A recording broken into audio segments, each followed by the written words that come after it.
Done. Thank you very much, Chair. Ms. Garvey, first of all, very well done to Shelter in terms of the work that you're doing. In fact, I hold one of my advice surgeries in Slough in the Shelter building. But going on to today's agenda, it's noted that there are structural barriers to supporting people into sustainable housing. In particular, the lack of affordable housing, a problem which you yourselves have highlighted in terms of the fact that it's actually exacerbated by the Local Housing Allowance. So do you think that the government is ever likely to have a significant effect on the levels of homelessness without changing its welfare policies? No, is the short answer to that. Housing benefits is the main way to prevent homelessness, because homelessness usually occurs because people can't afford their current home and they can't find an alternative that's affordable to them, that's suitable.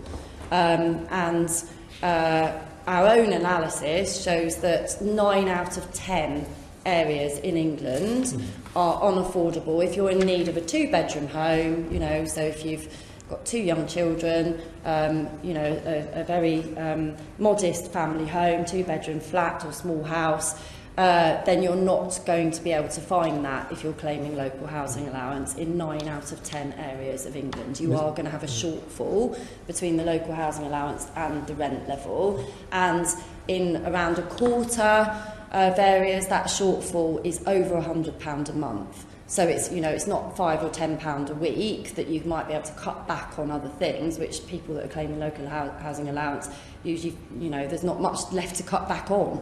But it's not a matter of that. It's over £100 month after month after month after month. And in the areas with the highest levels of homelessness, those shortfalls are the largest.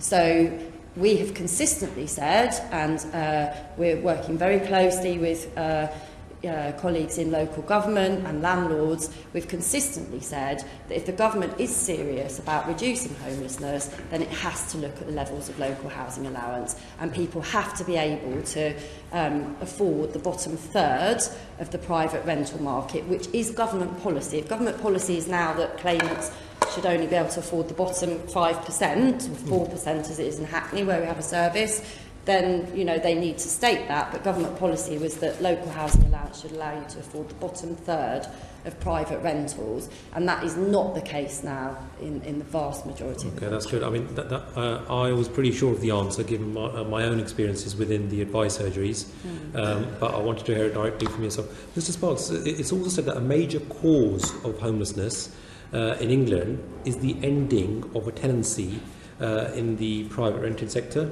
So the government, as you'll be aware, has launched a consultation on proposals to remove the ability of landlords to use no-fault evictions under Section 21 of the 1988 Housing Act.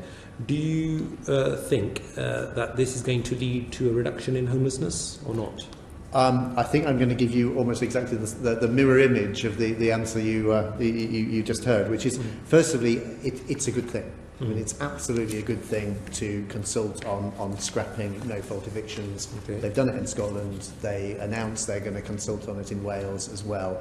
And it is a good thing because that does start to deal with the symptom, the trigger. I mean, I always talk about the biggest trigger for homelessness being the ending of private rented sector tenancy rather than the biggest cause. But it is the thing that triggers it.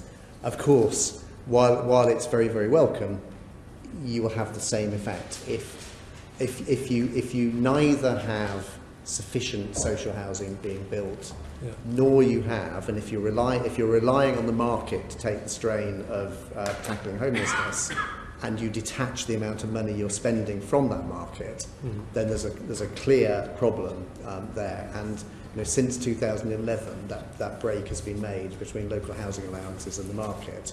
Our analysis, whether it's the shelter analysis, whether it's the crisis and CIH analysis, it leads you to the same conclusions in terms of what's affordable and what's not, and what the answer would be at about the 30th percentile of the market. Let's explore that a little.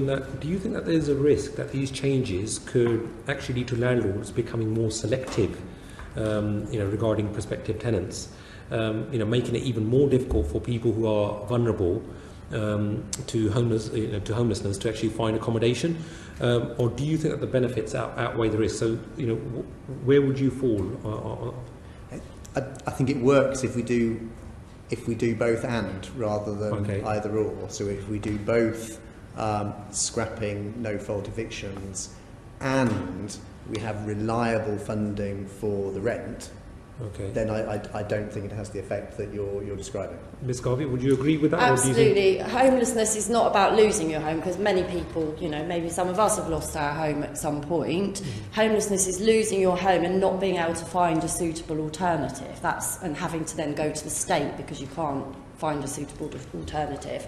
So, as John says, absolutely, it's a trigger, the ending of a short-hold tenancy. We've been assured that the government are looking in to why that happens and how much of it is to do with shortfalls in local housing allowance.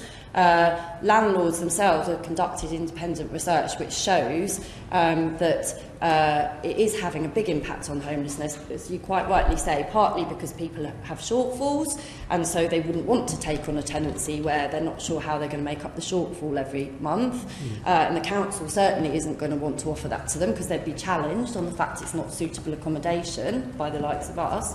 And then also the landlord is going to be very averse to taking anyone on local housing allowance, because even if they don't have a shortfall right now, there's another year of the freeze to go. So, they might want to put the rent up and the person won't be able to sustain the rent increase. So that's independent research that's been conducted for Landlords Association that shows that is very much the case. Landlords are very, very reluctant to let claimants. And then when it comes to universal credit, the additional problems, the main problem in universal credit is still the rate of local housing allowance within it, but the additional problems of the 5-week wait then make it even less likely the landlord will take you. Thank you.